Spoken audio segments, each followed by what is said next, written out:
कपिल सिब्बल जिस तरह से जम्मू कश्मीर के स्पेशल स्टेटस को लेकर सुप्रीम कोर्ट में तरह तरह की बेकार की दलीलें दे रहे थे, अब उसी तरह की दलीलें वे अलीगढ़ मुस्लिम यूनिवर्सिटी को लेकर दे रहे हैं।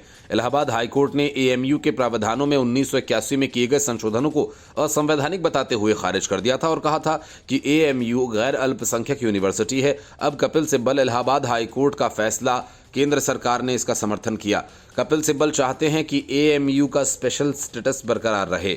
सुप्रीम कोर्ट में इस मामले की सुनवाई कपिल सिब्बल को तुषार मेहता ने इस पर करारा जवाब दिया। असल में कपिल सिब्बल ने अपनी दलील में इस बात पर जोर दिया कि सरकार को अदालत द्वारा किसी कानून को रद्द कर दिए जाने के बाद भी उसका समर्थन करना चाहिए। उनके मुताबिक ऐसा न करना संसद की गरिमा को कम करता है और कानून की राज को कमजोर करता है। मतलब कि यूपीए का कांग्रेस के शासनकाल के दौरान जो भी कानून बने उन्हें बदलने का काम सरकार नहीं कर सकती।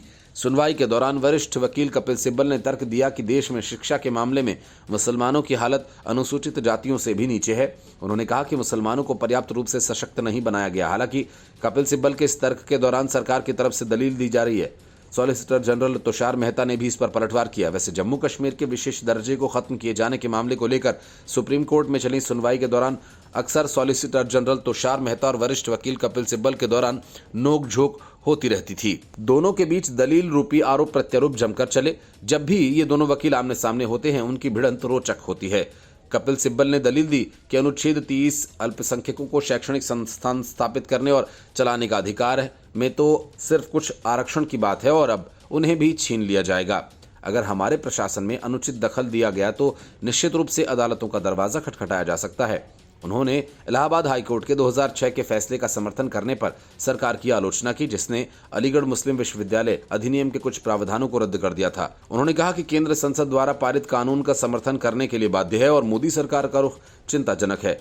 सिब्बल 1981 में एएमयू अधिनियम में हुए संशोधन को फिर से लागू करने की दलील दे रहे थे। 1981 में अधिनियम की धारा 5 में एक और बिंदु जोड़ा गया था, जिससे विश्वविद्यालय को भारत में मुसलमानों की शिक्षा और संस्कृति को आगे बढ़ाने की अनुमति मिली थी। हाईकोर्ट ने इसे असंवैधानिक मानते हुए रद्द कर दिया था, क्योंकि 1967 में सुप्रीम कोर्ट के अजीज बाशा मामले के फैसले के खिलाफ जाता था, जिसमें एएमयू एक गैर अल्पसंख्यक संस्थान घोषित किया गया था। हाईकोर्ट ने पीजी कोर्स में मुसलमानों के लिए 50% आरक्षण को भी रद्द कर दिया था। सिब्बल ने कहा कि मान लीजिए 1981 का अधिनियम गलत है, फिर भी ये संसद द्वारा पारित कानून है। ठीक है, फिलहाल ये अमान्य है, लेकिन क्या कोई सरकार कभी संसद के कानून के विपरीत अदालत में दलील दे सकती है? सिब्बल ने कहा कि हर रोज हाईकोर्ट द्वारा कानून रद्द किए जाते हैं। ये पहली बार है जब सरकार ने हाईकोर्ट में समर्थन करने के बाद कहा कि वे 1981 के अधिनियम के खिलाफ हैं। सिब्बल की दलील के एक कमियों को उजागर करते हुए सॉलिसिटर जनरल तुषार मेहता ने कहा कि अगर सरकार को हर संसदीय कानून का समर्थन करना ही है तो क्या उसे इंदिरा गांधी सरकार द्वारा लागू किए गए आपातकाल के कुख्यात 39वें संविधान संशोधन का भी समर्थन करना पड़ेगा? उस संशोधन ने तो मूलभूत अधिकारों को ही रोक दिया था। उन्होंने ये जोर देकर कहा कि सुप्रीम कोर्ट के सामने सरकार का काम सिर्फ सही तरीके से कानून पेश करना है, न कि हर परिस्थिति में उसका बचाव करना। Bureau report, news of India.